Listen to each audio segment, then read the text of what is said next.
Ready to... All right. Hello and welcome to today's webinar on an introduction to touch rugby coaching. My name is David Keane with the IRFU, and together with the Ireland Touch Association, our proud partners, we have put together a webinar with some training sessions that clubs can implement into their own training sessions to show the benefits of touch rugby. I'm delighted to be joined here today by Colin Finnegan, the Children's and Youth Development Manager, and also Billy Nowini from the Ireland Touch Association, who will be bringing you through some core skills for the game and how they align to the game of rugby as well. So before we actually just go into, and I hand you over to Colin and Billy, we're just going to have a few housekeeping. So this webinar will be recorded and will be sent to you because you have registered on this as well. If you have any questions during the course of this, if you can use the chat function, and we will endeavour to try and answer those at the end of this session as well. If not, we will try to look at those and try and get you the answers out when we return the recorded version to you as well. Just also as well for some of the webinars coming up. So next week, on Tuesday the 6th, for those rugby administrators, there will be a webinar on Rugby Connect, and that will be hosted by Ireland Sevens captain Lucy Mulhall, who's also an expert on the Rugby Connect system as well, and she will be presenting that. And then we're very lucky on the Thursday the 8th, we have a new presentation that will be going live this afternoon, and that is on protecting player performance, warm up, and reducing the risk of injury as well. So as the restrictions get reduced, this will be very, very useful in terms of all players, whatever form of the game you're coming back to, in terms of making sure that you do so in a safe fashion as well. So we're just moving on to today, obviously, and I'm going to bring in Colin and Billy now and hand you over to them as well, and they're going to go through some of the core skills around the training sessions. Now, these will obviously be sent to you, and they're available up on the site as well. So Colin, thanks very much, and you're very welcome here today. Hi Dave, how's things? Great, thank you. So Colin, what I'm going to do now is I'm going to just kind of hand you over. So maybe you and Billy can go through the session, and also as well, we're going to put up some videos as well, so visually people can see really what the skills you're going to promote and the alignment is to rugby as well.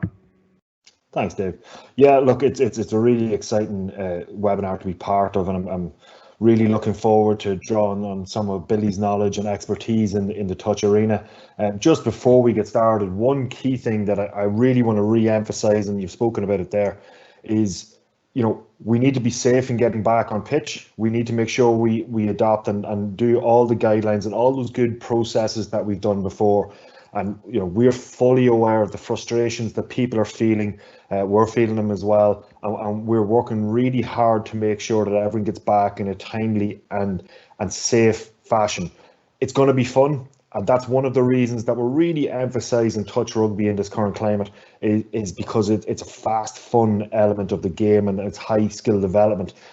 Look, myself and Billy are going to speak about 3 core skills and that are part of the game and how they translate across to other elements of rugby as well. And look, it's a great pleasure to go and bring Billy in at this stage and say, how's things, mate? No, I'm good, bud. Thank you very much for having me. I really appreciate the time. No, look, and we're delighted to have your expertise within this. We'll get straight into it. Look, as I said, 3 skills we're going to look at. The first one is the roll ball, or dynamic roll ball as well. And I think just to give people an understanding of how we're going to go about this, we're going to look at, and you're going to speak about some of the key facets of that. We're going to speak about that pre-action, action, and post-action. So what do you do before, during, and after? And then we'll have a look at some videos as well, where we'll see some of the Ireland Touch Association players and the national players actually going and performing some of these skills. So Bill, if you want to take us off with the roll ball there, and we'll get started. Yeah, sure. So what we're looking at with the roll ball is the skill in particular is something that sort of it occurs directly after a touch is made, or when a change in position happens. So it's a restart play. So if you've played tag or seen rugby league, you've probably seen what a roll ball looks like in their facets. So with touch rugby, when the touch is made, the ball carrier who's being touched, what they do is they place the ball on the ground. They have two options. They can either roll the ball between their legs back to an acting half, so that's someone in behind them, or they can place the ball on the ground and step over the ball to have the ball available for their acting half. So that's the completion of a roll ball. But the dynamic roll ball, in which we're going to have a look at, is the ability for us to actually create momentum. So instead of the static roll ball or just the normal roll ball where the player is actually come to a standstill and then roll the ball, a dynamic roll ball, the ball carrier runs into the touch. So they're creating momentum straight away. They make the plants and they place the ball on the ground and perform the roll ball and then realign to either receive the roll ball, be part of the attacking play again.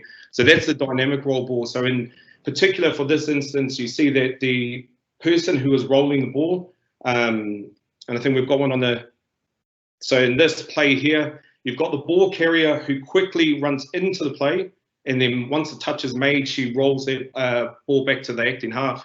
So there's a slow-mo that comes up in the next pick, the next vid, which shows if it's done successfully, what it allows the attacking team, the defensive team, you can see the toucher there, he's still moving backwards while the ball carrier is picked up and attacking the line. You know, so that's one of the key factors, if executed properly, is the ball carrier goes in, the touch is made, the ball is placed on the ground.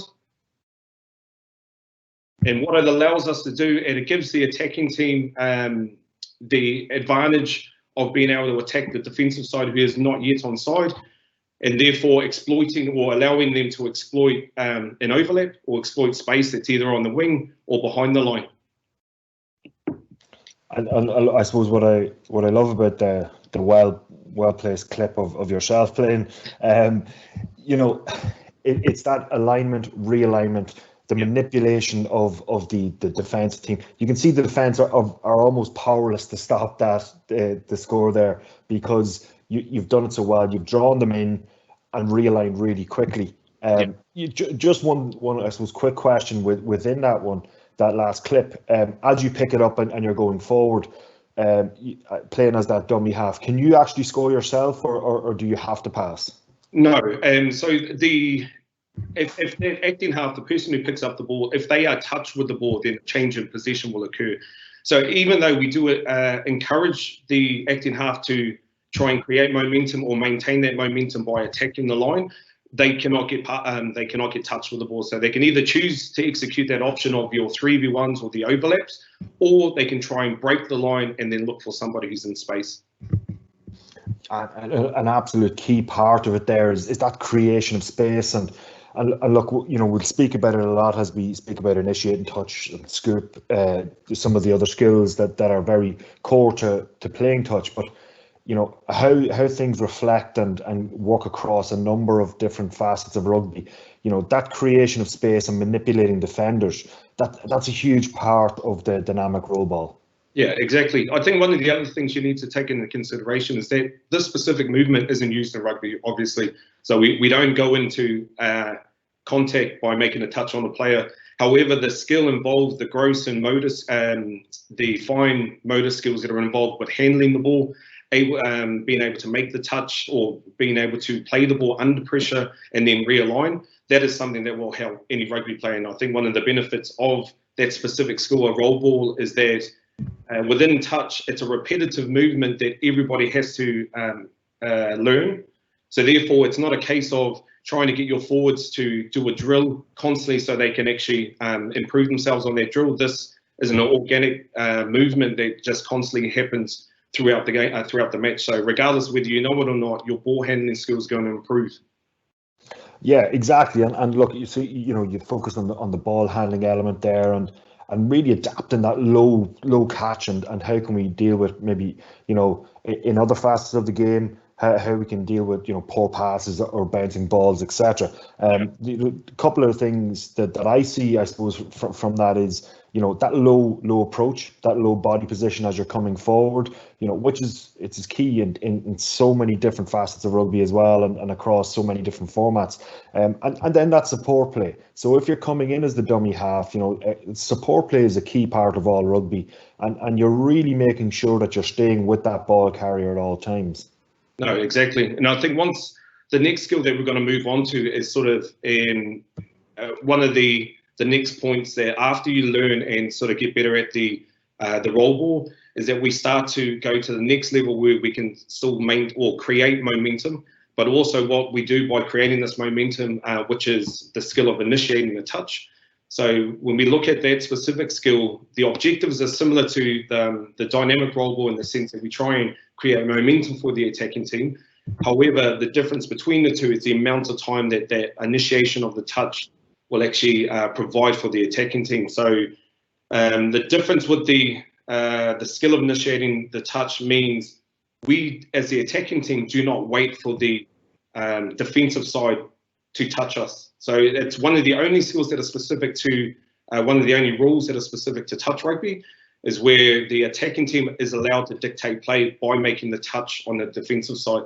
So as you can see with the videos that are coming through, each ball player is actually, ball carrier, is making the touch on the defensive team. So by initiating that touch, they stay on the front foot. They constantly put pressure into to the defensive team by not allowing them to get set. And again, the skill itself of trying to hold the ball in one hand or cross the ball over to the specific hand so we can make the touch, it's obviously a handling skill within itself.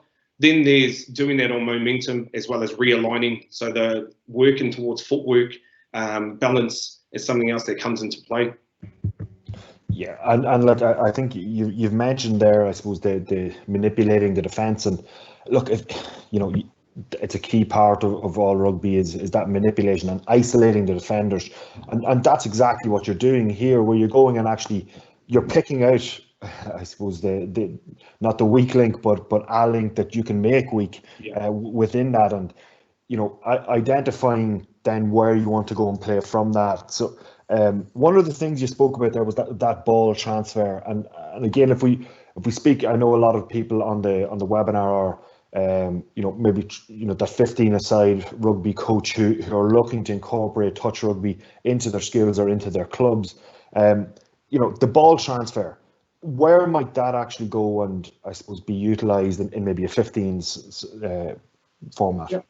Well, I think one of the biggest things with ball transfer obviously is going to learning how to play through contact. So you can either use it when we're fending, so transferring the ball to one side and using your open palm to actually make contact with your fend. You can use it with your offloads. So it's, again, transferring into their other hand. I think one of the biggest differences with touch and with rugby in regards to using that individual hands is that within touch, you have to be able to use both hands. You'll see a lot of players tend to dominate their right hands and or use their dominant hand and try and do their flick pass or their offloads with that specific dominant hand. Whereas in touch, and you'll see it with this clip, that a lot of the plays, you have to have be capable, be able to actually make the touch or make the pass with both hands. It's the way the touch is actually performed is the initiating gets to a point where you have to get to one side of your defending player. You extend your closest hand or closest arm towards that player, so you don't have the chance of sort of choosing what hand you're going to use. Because the reason being is that if you do use the hands like a dominant hand and the person, like if it's your right hand that you're looking to make the touch and the person's on your left hand side, you're going to cross over your body in order to make their touch, which obviously makes it a lot harder to perform that skill. The other good thing about the initiation of the touch is what we can do on the back of it. So there are many options that you can use from off the back of a dynamic touch or the touch initiation, and that's, as you can see, here's a few scoops. So this is probably one of the dynamic moves that we would, as a foundational move that most touch teams would learn. So you can see even at this age group, so this is the over 45s men's team who are current European champions.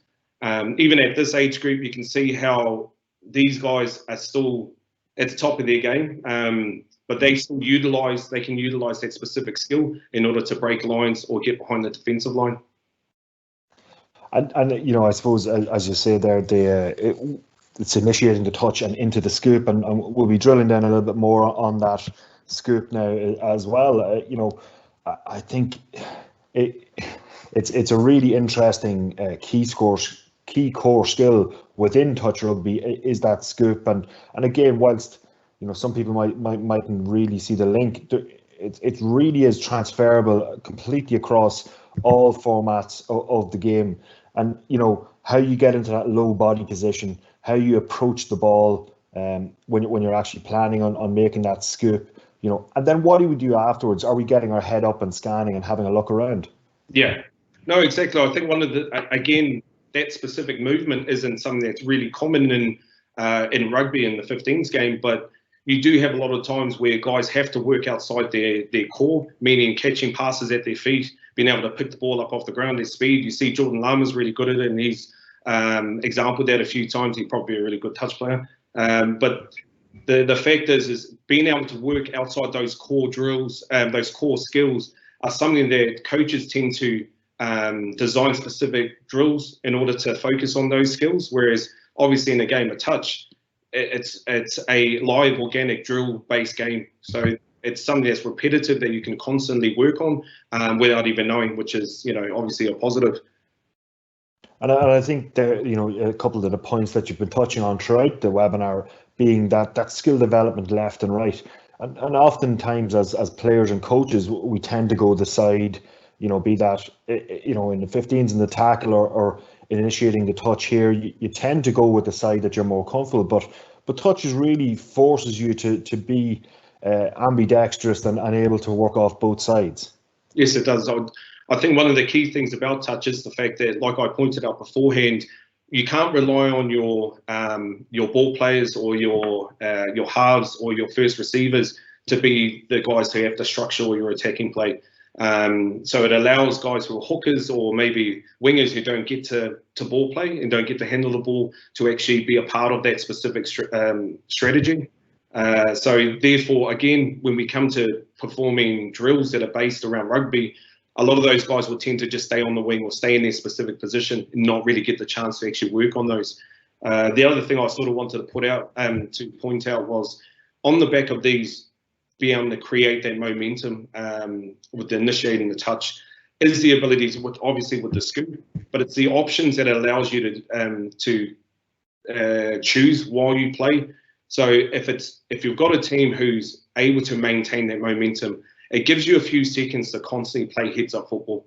You know, and it's one of the things that, again, unless we design a specific drill to emphasize that ability, it doesn't really come up with the same result. So touch is one of those repetitive drills that are live that allow you to constantly work those specific skills.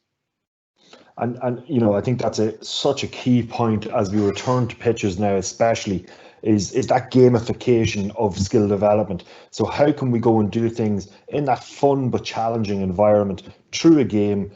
You know, it's not just about repetition, but it's a repetition of skills through various factors and various challenges within that. And look, you know, there's not many better games than touch to actually go and do that. Look, you know, like Shrek, touch has layers. You know, you've kind of brought us through a number of the things there. What I suppose would be, you know, that key starting point for you when we're talking about touch? I guess the main thing is that fundamental skill of the roll ball, like that. With if that skill is something that you can do off the bat, because that's one of the things that is specific to touch, and it's one of the main skills that if that isn't performed correctly, then you're not going to get a lot out of the game. So once you get through those first three stages, so that the roll ball and then getting into initiating the touch, all the exciting things on the back of that is what we see the benefits in the game. You know, so I'd say the first part is to learn that specific skill, and I think we've got key points that come with that session plan that's been uploaded with on the IRFU's website, and then to work your way up that development plan, which is into the initiating the touch, and then going into using things like the scoop or picking up to find your exploiting those 3v2 or those overlaps. And I suppose you touched on the fact there are a number of sessions live currently on the IRFU website, and also further resources available through the Irish Touch Association's website. And you know, there's plenty of support there. I know that there's a couple of questions coming in, but I suppose just one other, I suppose, technical question from ourselves. So it's in two parts. The amount of players on a pitch, and how many meters does the defensive team have to actually get back? Okay, so that's probably one of the benefits of touch, especially within these restrictions, is that touch is only 6v6. So it allows you to have, within our pods of 15, you can have 6v6 on the pitch. You've got one reserve each, so that's still 14, as well as one person to referee. So if you've got a coach who's coaching with the 14 other players, you can still maintain a good pace because you do have that reserve there, as well as still sticking to the fundamentals and not having to adapt the game to suit the COVID. You know, and so I think that the main point in regards to the with COVID restrictions is making sure that we're able to get players, if you're organising your players into those teams, is organising them through skill level. I know you can mix certain age groups, or you have certain age groups, and obviously with touch isn't biased to size or speed or anything like that. Basically, it's all about your development and your skill development. So I think that's probably one of the best things. If you've got a small club who doesn't have a lot of, you have to mix your players. Again, it's the other thing about the game is that you can mix between males and females. Just as long as you've got that 6v6. I'll be honest, Billy, I feel a little bit seen when you're talking about, you know, size and lack of skill, but that's okay. You know, we'll let that one pass. Hey, we're a game that includes all bodies, shapes and sizes, man. Well, look, all I'm saying is that in our pods of 15, we're gonna, if I'm playing, my team's gonna have 2 subs and the other team can have none. That's just, you know what I mean? So yeah, and look, as a defence there, you know, you can see that question coming in, how far do you get back? Oh, sorry. Yeah, you know, so after that touch is made, you have 7 meters. So there's 7 meters, which is dictated by the referee. The ref will either give you the line in which each player, including the person making the touch, has to retreat to, or they will indicate by just telling you, you know, you've got to go back a bit more. So I guess that is probably going to be one of the harder skills to implement, or harder rules to implement when you're first learning touch. As again, other than tag, within rugby we don't have that you know, that retreat line. And look, I think that's one of the key things about, you know, we in the IRFU are starting to talk about touch, not tip.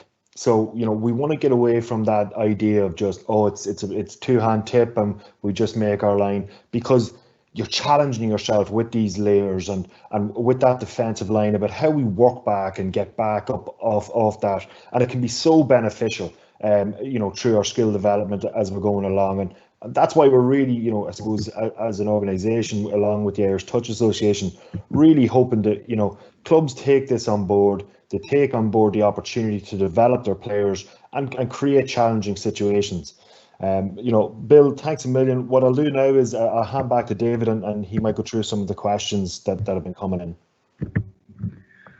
Thanks a million, Colin, and thanks a million, Billy. That was really, really good and really, really informative. And, you know, as you can see from even some of those videos, like the element, you know, there's a wide range. It can be mixed, it can be single sex, it can be, you know, different ranges and ages as well. So, like, I mean, it just goes to show you that, you know, touch rugby is for everyone.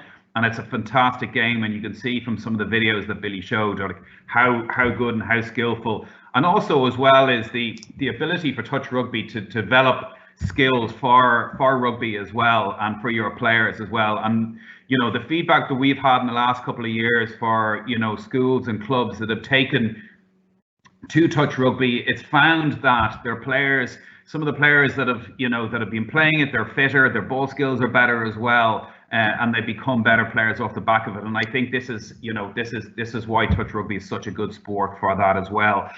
So just in terms of just a few questions, I suppose, Billy, that we've come through, and one would be kind of, I suppose, around the pitch size.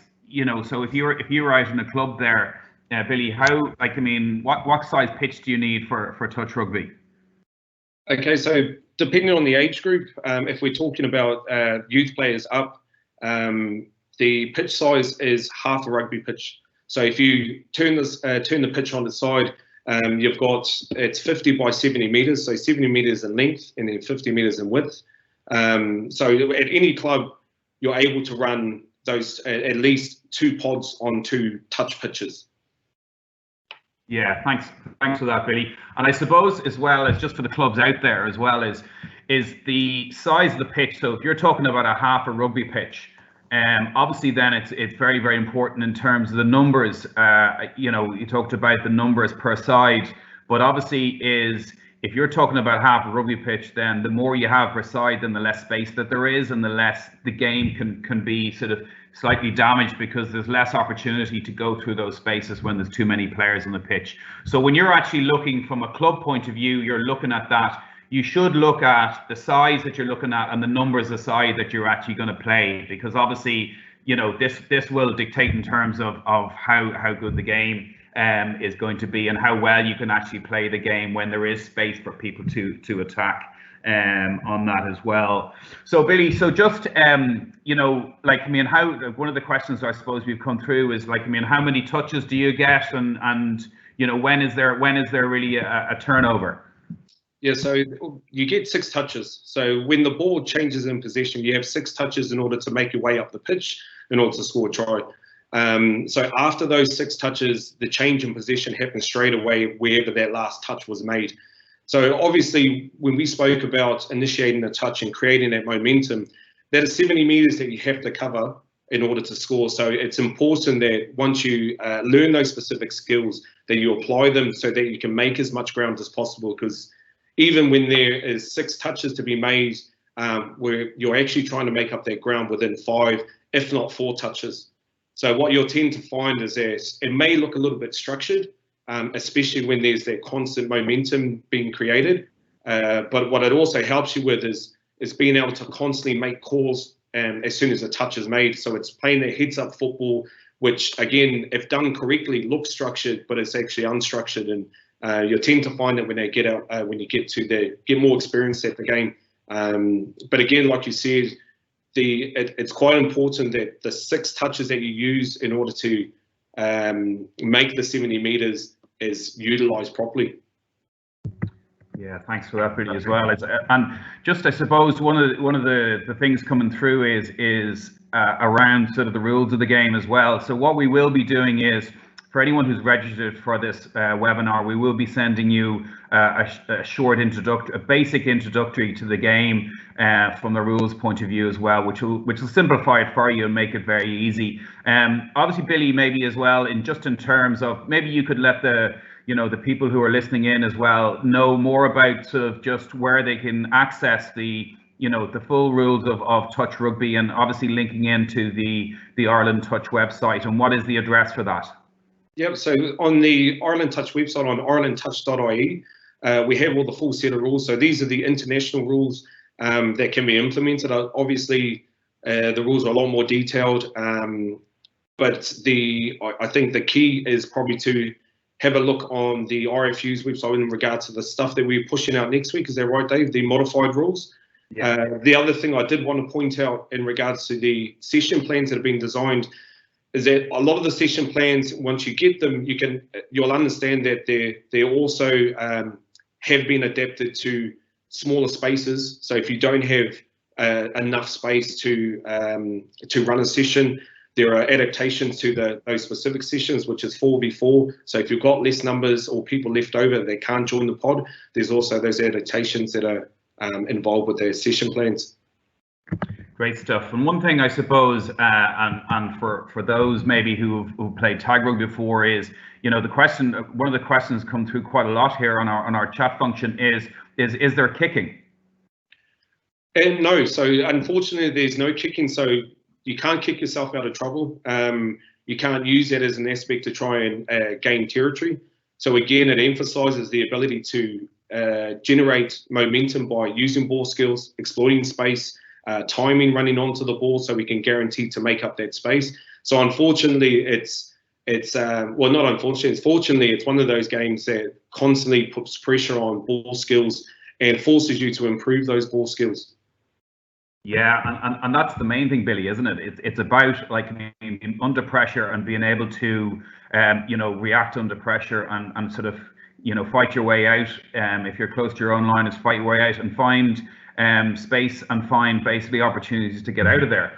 In terms of time-wise, Billy, like in terms of timing of games, I suppose this is flexible, but in a general game of touch rugby, like, I mean, how long? Because it's obviously it's a very quick, continuous game. Is like, I mean, how long is it per side normally? Yeah, so it's a 40-minute game, so it's 20 minutes per half, and then you have your about 5 minutes in between those two halves. But it is a 40-minute game, and if you can understand that, if you're running at the pace as some of these players are that we show in the video, the need for obviously fitness to be able to last 40 minutes where you're running close to your max per touch is important. But also, just by playing touch and constantly playing it, you're going to affect your fitness levels. Yeah, and the last question I'm going to do just before I let you go is around sort of the mixed element. Is, you know, because, you know, would you, like, I mean, can you tell us really, I suppose, about, you know, the different options, I suppose, there, and you know, there is mixed touch there at all different age groups. Yes, no, exactly. I think one of the key things that we have with touch rugby is that you can play for a national team from as early as the under 15 age group.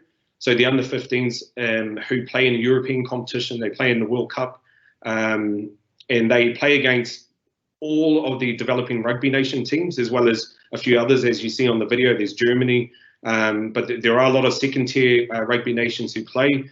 So there's from under 15s, there's mixed, and then when you go to the next age group in the under 18s, again, it's mixed boys and girls, and then there's the following age groups from 20 all the way up to the over 50s.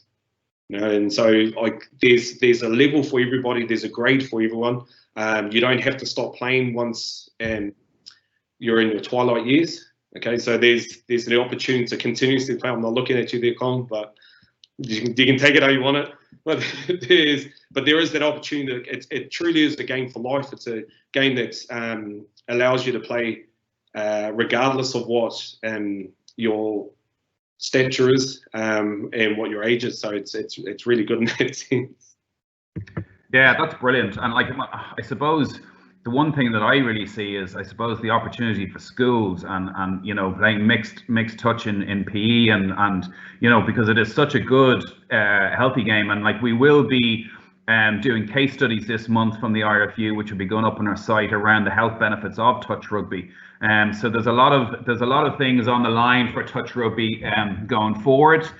We are going to be creating educational modules for clubs and schools around the game. We'll also be looking at, from a club point of view, is there's a number of very successful clubs that have integrated touch sections into their clubs, and what that has done is it has opened up the club to the whole of the community, male and female, and it has really increased membership, but it's also, you know, had that very fun element of the club as well, where you can bring in new members, former members, or players who may have injuries and coming back to injury as well. So there's huge opportunities out there around touch rugby, and you know, we will be creating those opportunities in partnership with the Ireland Touch Association and their expertise as well. Is, you know, as we go through, you know, and the restrictions are eased off, then we will be looking, you know, to help clubs as much as we can to try and get people back in through the gates of the club and actually get a smile on their face and play a fun form of the game as well. So just finishing off there, and look, thanks very much to Billy, obviously from the Ireland Touch Association. Fantastic sort of insight today, and also Colin Finnegan as well, and just behind the scenes Orla Fulham-Smith, who's doing a brilliant job in terms of setting everything up as well. So as I said to you at the start of this, we will be sending out a recording of this. with the videos and some of the other elements of it, the basic introduction to touch rugby. And finally, just a reminder of next week on Tuesday, the Rugby Connect webinar at 1 o'clock. You can register for that now. And obviously on Thursday next as well is, if you're looking at warm-ups and injury prevention, we have a fantastic webinar at 1 o'clock next Thursday, and again the registration for that will be going live this afternoon as well. So finally, just thank you very much, and enjoy the rest of your day.